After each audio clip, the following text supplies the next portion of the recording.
আওয়ামী লীগ ছাত্রলীগের, তাদের মাধ্যমে আজকের এই অনুষ্ঠানের সম্মানিত সভাপতি। উপস্থিত আছেন আমাদের মাঝে আমাদের সকলের শ্রদ্ধেয় আমাদের মহান সংসদের সম্মানিত আমাদের স্পিকার জনাব হুমায়ুন রশিদ চৌধুরী। আমাদের সাথে আরও অনেকেই আছেন যারা এখন পর্যন্ত এসে পৌঁছেনি। আমাদের এই যারা আমরা এখানে এসেছি তাদের মধ্যে আছেন আমাদের সংসদের উপদেষ্টা সুরঞ্জিত সেনগুপ্ত, সংসদ বিষয়ক উপদেষ্টা প্রধানমন্ত্রী এবং সংসদের, এবং আমাদের মাঝে আছেন আমাদের সংসদের চিফ হুইপ আবুল হাসনাত আবদুল্লাহ, এবং এখানে উপস্থিত আছেন সংসদ সদস্য যিনি আমাদের বিএনপির সম্মানিত সংসদ সদস্য জনাব মঞ্জুর হোসেন সাহেব আছেন, এবং আরও একজন আমাদের বিএনপি সংসদ সদস্য এসেছেন আমাদের সাথে জিয়াউল হক সাহেব, উনিও আসেননি, এখানে এসে একটু অসুস্থ হয়ে পড়েছেন। যাই হোক, আজকে আপনাদের মাঝে এসেছি, আপনারা সবাই মিলে একটা সুন্দর একটা আয়োজন করেছেন। এখানে আপনাদের প্রবাসীদের সাথে আমাদের আবার নতুন করে একটু পরিচিত হওয়া, এবং আমরাও আপনাদের মাঝে এসে অত্যন্ত আনন্দিত। তাই সকলকে আমি আমার পক্ষ থেকে, আমার আওয়ামী লীগের পক্ষ থেকে, আমাদের প্রধানমন্ত্রীর পক্ষ থেকে, এবং আমরা যারা এসেছি বাংলাদেশ থেকে সকলের পক্ষ থেকে সবাইকে জানাচ্ছি শুভেচ্ছা।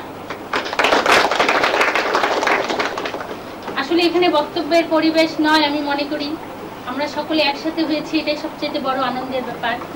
আর দেশ যেটা বাংলাদেশ আমাদের, সেটা আমাদের সবার দেশ, দলমত নির্বিশেষে এখানে আমরা সবাই চিন্তা করব কি করে আমার দেশের উন্নতি করতে পারি।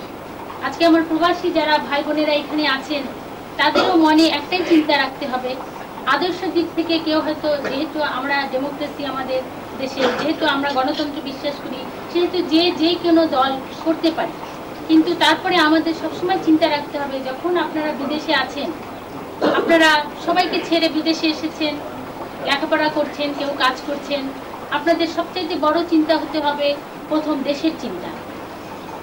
তার অর্থ এই দেশের ভাবমূর্তি আপনারা এই দেশে রক্ষা করে চলবেন, সুন্দরভাবে আপনারা থাকবেন, যাতে করে রাশিয়ার সাথে আমাদের সবসময় একটা ভালো সুন্দর সম্পর্ক ছিল, এবং বর্তমানে সেটাকে আরো সুন্দর করার জন্য, আরো ভালো করার জন্য আমরা চেষ্টা চালিয়ে যাচ্ছি। আমরা যারা এসেছি বাংলাদেশ থেকে, বিশেষ করে স্পিকার সাহেবের নেতৃত্বে আজকে উনি আমাদের ডোমায় একটি স্পিচ দিয়েছেন, যেটা অত্যন্ত মূল্যবান, গুরুত্বপূর্ণ, এবং একটা বিশেষ খুব বড় একটা অনার করা হয়েছে আমাদের দেশকে, এটা আমরা মনে করি। তারপরে আমাদের স্বাধীনতা যুদ্ধের সময় থেকে চিন্তা করলে, স্বাধীনতা যুদ্ধের ইতিহাস তো আমাদের যদি আমরা না ভুলি, এবং আমরা কখনোই ভুলবো না, এটা আমরা জানি। স্বাধীনতা যুদ্ধের ইতিহাস থেকে চিন্তা করি রাশিয়াকে আমরা কখনো ভুলতে পারবো না, এবং রাশিয়াকে আমরা মনে করব আমাদের দেশের যে কোনো সমস্যার সময় রাশিয়া পাশে এসে দাঁড়ায়। আজকে আমাদের দীর্ঘ 21 বছর পর এসেছে, অনেক চেষ্টা করছে, পদে পদে সম্ভব আমাদের উপদেষ্টা, সংসদ বিষয়ক উপদেষ্টা সাহেব আসবেন, ওনারা আপনাদেরকে সমস্ত কিছু বক্তব্য দিবেন দেশ কেমন করে চলছে। আজকে আমি এই বলেই শেষ করছি, আপনারা ভালো থাকেন। আরেকটা এটাই শেষ কথা যে আপনারা প্রবাসে থাকবেন, দেশের ভাবমূর্তি আপনারা রক্ষা করে চলেন, এমন কোনো কথা যেন আমাদের কানেও কখনো না আসে।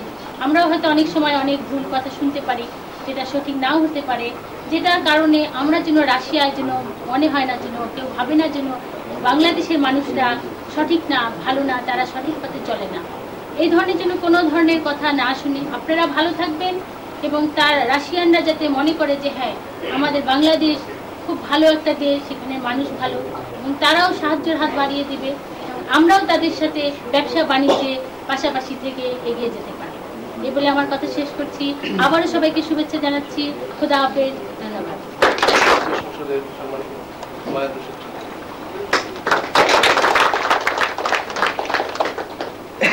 আজকের এই সমাবেশের সম্মানীয় সভাপতি সাহেব, উপস্থিত নেতৃবৃন্দ, সুধীবৃন্দ, আসসালামু আলাইকুম ওয়া রাহমাতুল্লাহি ওয়া বারাকাতুহু।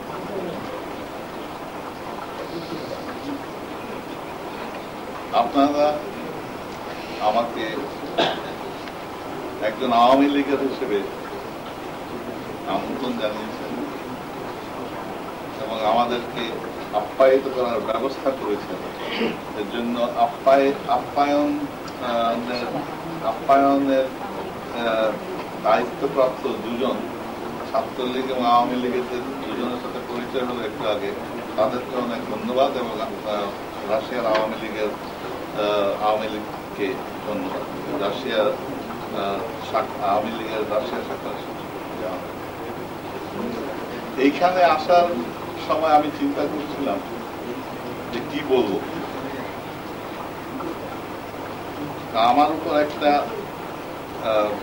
নিষেধ আছে যে আমি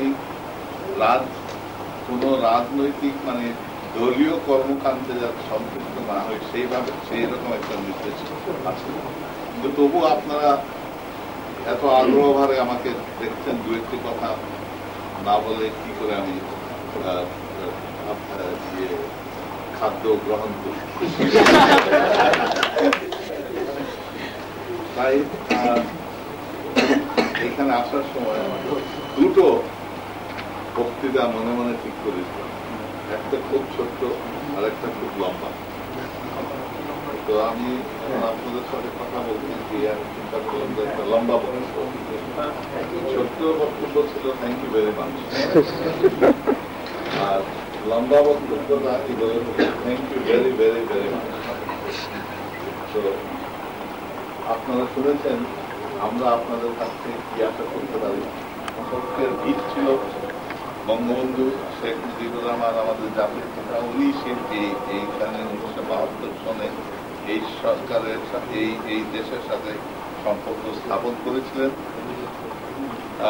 কিন্তু তারও আগে যেটা আমাদের ইতিহাসের একটি অধ্যায়, আমাদের মুক্তিযুদ্ধের সময় ইনাদের এই দেশের সরকার, তদানীন্তন সরকার এবং এই দেশের জনগণ যে সমর্থন দিয়েছিল সেটা বাঙালি জাতির ইতিহাসের একটি অত্যন্ত গৌরবময় অধ্যায়, এবং এটা আমাদের ইতিহাসের সম্মান করে লেখা হবে। এবং এটা স্বাভাবিক যে এই দেশের সাথে আমাদের সম্পর্ক অত্যন্ত উষ্ণ থাকবে। কিন্তু উষ্ণ থাকার মধ্যেও বিভিন্ন পর্যায়ে থাকে। গত কয়েক বছর যাবৎ একটু হিমে পর্যায়ে চলে গিয়েছিল। আমরা এখন যেটাকে একটু গতিশীল করছি, এবং সেই উদ্দেশ্য নিয়ে আমরা এখানে এসেছি। আমরা এখানের পার্লামেন্টের সাথে দুমার সাথে সম্পর্ক স্থাপন করেছি। আজকে তারা যে সম্মান বাংলাদেশকে দেখিয়েছে এটা অত্যন্ত গুরুত্বপূর্ণ একটি বিষয়। আমার জানা মতে এরকম সম্মান স্টেট দুমাকে অ্যাড্রেস করার সম্মান তারা খুব কম দেশকেই দেয়। এই ব্যাপারে আমি শুধু একটু বলবো যে এদেরও আগ্রহ যে আমাদের সাথে সম্পর্ক ভালো হোক। এবং আপনারা যারা এখানে আছেন, আপনারা হলেন আমাদের দেশের বেসরকারি দূত, এবং সেইটা মনে রেখে আপনাদের কার্যকলাপে আচার আচরণে বাংলাদেশের যোগ্য দূত হিসেবে আপনারা এখানে থাকবেন।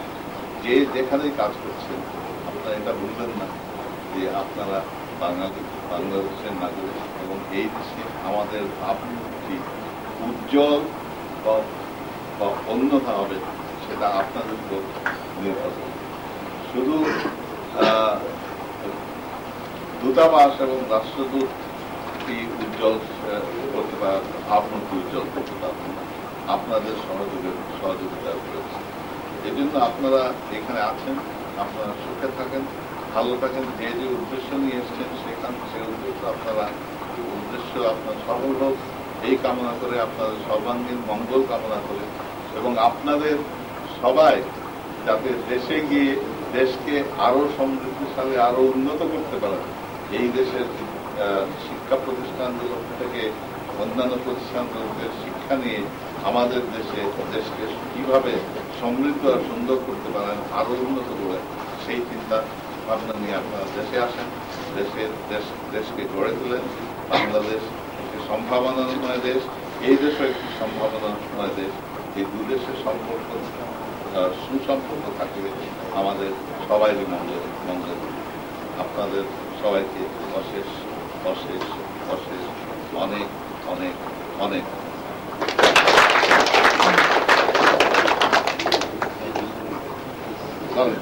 আড়াইটা বেজে গেছে, ঢুকে গেছে।